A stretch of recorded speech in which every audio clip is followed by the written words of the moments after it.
premier des jours de Zul-Hijjah, le prophète sallallahu alayhi wa sallam a dit, il n'y a pas un moment sacré, il n'y a pas de jour sacré plus que le jour de Zul-Hijjah, le jour où le bon Dieu ne cesse de multiplier, de quadruplier les actes de fils d'Adam que le moment de 10 premiers jours de Zul-Hijjah. Lorsque le prophète a dit cela, même les Sahaba, ils étaient étonnés. Ils ont dit, ah, donc même celui qui va au combat pour la cause d'Allah, le prophète a dit, même celui qui va au combat pour la cause d'Allah, le bon Dieu ne peut pas lui donner la récompense comme c'est lui qui adore Allah et glorifie Allah. Dans le mois de Zul-Hijjah, il a plus de baraka, plus de bénédiction que celui qui est parti au combat. Sauf à l'exception de celui qui part au combat avec son argent, avec sa richesse, et il meurt dans le combat. Donc il tombe dans le combat, il ne revient pas. Hein? Donc il perd tout. Donc c'est celui-là qui a plus de mérite que celui qui est en train de glorifier Allah dans les 10 premiers jours de Zul-Hijjah. Sauf celui qui part au combat avec toutes ses richesses et il meurt, il ne retourne pas. Mais sinon ça, c'est lui qui va au combat pour la cause d'Allah. Hein? Il revient. Celui-là ne peut pas avoir les mêmes récompenses que celui qui glorifie, adore son Seigneur dans les 10 premiers jours de Zul-Hijjah. Donc c'est pour dire que c'est un moment très sacré.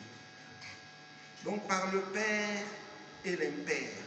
Selon certaines doctrines, le Père, Al-Hawa, Al-Watr, c'est le jour de Arafah, qui correspond au 9e jour du mois de Zul-Hijjah. Donc, alors que le Père, Ashak, représente le jour de l'immolation, sachant qu'il est le 10e jour du 10 mois. Donc, on rapportait que Atta a fait de ce passage coranique le commentaire suivant. Le Père correspond au jour d'Arafat et l'impère à la veille de la fête du sacrifice. Donc ici, Allah subhanahu wa ta'ala dit par le Père et l'impère. Donc c'est-à-dire, il parle toujours des 10 premiers jours de Zul-Hijjah. C'est-à-dire le 9e jour, qui est le jour impair, qui est trop sacré parce que c'est le jour d'Arafat. Le jour d'Arafat, c'est le jour où le prophète a prononcé son dernier serment d'adieu. Et le prophète nous a consigné que ce jour, toutes les doigts sont mustajab, c'est-à-dire toutes les évocations sont exaucées par ce jour, parce que ce jour-là est un jour sacré. Et il n'y a pas de jour où Allah a franchi les fidèles du feu plus que le jour de Arafat.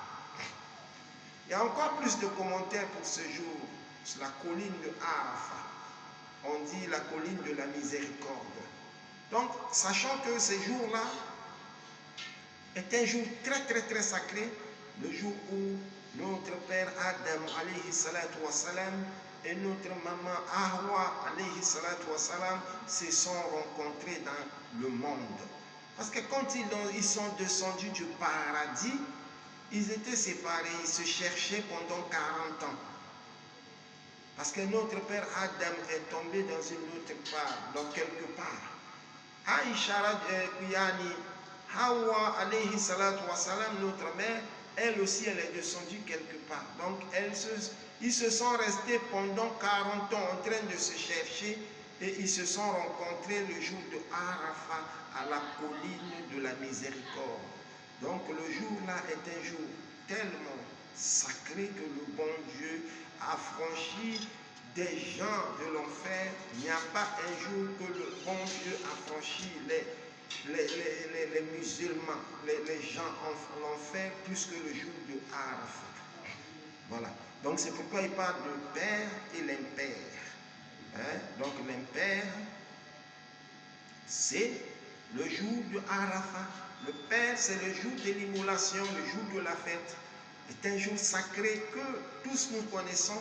L'histoire d'Ibrahim alayhi salatu wa salam, lorsque il a exécuté la loi d'Allah pour aller sacrifier son fils unique, qu'il aimait beaucoup, Allah lui a dit de sacrifier son fils.